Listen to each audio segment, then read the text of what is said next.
we do sign KJ Martin and give him one of the remaining spots, another one going to Adem Bona, which leaves us with 2 spots left, and they'll have all to be veteran minimums, obviously. But which would be your highest priority from here on out as we complete the roster? And here are the names that we're going to look at here. So this is assuming I didn't add, I should have added KJ Martin here, but this is assuming we added KJ Martin to our current roster. Who would be the 2 guys from the free agent pool here that you would want the Sixers to go after as far as vet min deals? I'll put a mental asterisk by Gary Trent, because although these fake accounts are saying that he's highly considering Philly, I can't see him taking vet min on a team with like full of wings that we have, because he won't get the playing time. If I were him, I would choose, that'll be tough. I would choose Denver if I were Gary Trent. That would be tough.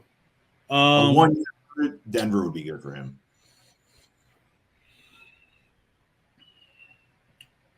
Believe it or not, I want to say Gordon Hayward. Ooh, that's one of mine too. Injuries, but I want to say him. I think if you take away his injuries and he's healthy, because people forget how big he is and how tall he is. Like, he's a guy that could, now you could really play some 4. And he's a good passer too, so you get some playmaking out of him too. Yeah, I would say a healthy Gordon Hayward. I like Precious Achiuwa. I like him as a 4. I think you address the 4 and backup 4 position, and even play some 5. But even though with Drummond we don't necessarily need that, but you have a guy that could play with Joel and he could play with Drummond. I mean, but I do like that. But I would still say Gordon Hayward. I'm just assuming he's healthy. And then believe it or not, a guard, I would go with Lonnie Walker. Okay. I still, even though I mean, we don't really have a point guard on here, I would have leaned towards a point guard. But being that we got Kyle, I still think you need to address a younger, more athletic wing that can kind of defend and score and bring some more energy. I know we addressed it with our young guys. We sort of have that with Council and McCain, but I still think you probably can get a little more seasoned guy at that position as well. Yours is pretty close to mine. You have to we have to assume this like Paul's not going to play a full season. Really? You don't think so? I'm just saying we have to assume he's not going to play a whole season. The same way we address Drummond for Joel. It's true. We have to address that with Paul. Yeah. And we have to find guys that are game ready. That's what Gary Trent would be great. I just don't think that for the salary he'll come. But I mean, if Gary is all locked into taking that salary, he's number one. I agree with you. I just don't think he's locked into taking that salary in Philly. Yeah. If we didn't get Martin, I'd say he might do it for a year because he knows he would just get open shots all day on our team and play 30-plus minutes. I just don't think he'll play what he'd want to play and be relied on with the money he's taking. If he's taking that money, it's for a 1 year, prove my value to get more money next year type deal. I just think there's better situations for him out there. If I were him, I'd go to like Denver or Milwaukee for that.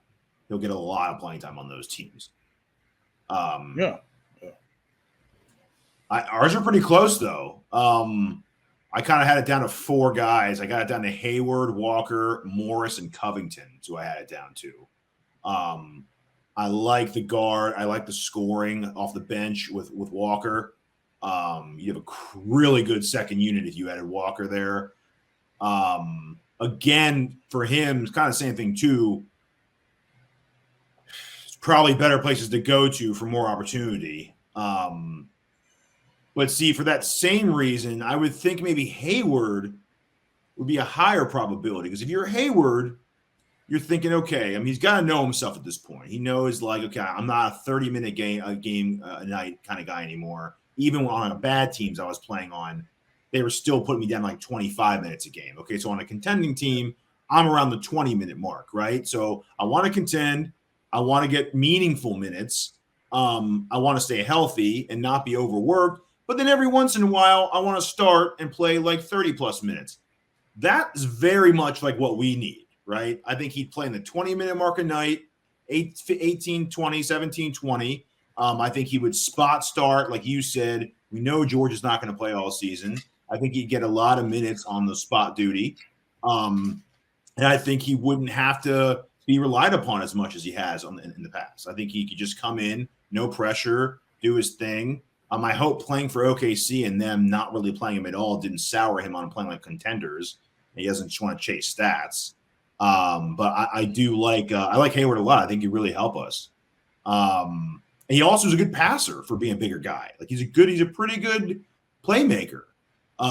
So not to say he's going to come out and play point guard for us, but he can bring the ball up every so often when he's in the game. If we don't have another point, if Kyle's sitting that day, I could totally see him doing that.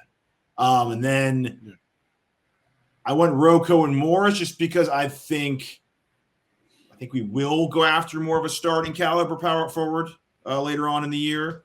And I think those guys will help fill in the backup 4 role a little better. Good vet leadership.